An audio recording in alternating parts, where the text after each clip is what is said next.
من الذي خلق السماء؟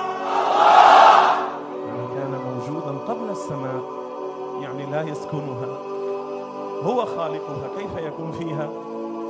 من الذي خلق العرش؟ يعني كان قبله، يعني ليس جالسا عليه. من الذي خلق الفضاء؟ يعني كان قبله، يعني ليس فيه. من الذي خلق الأرض؟ وكان قبلها، يعني ليس حالا فيها.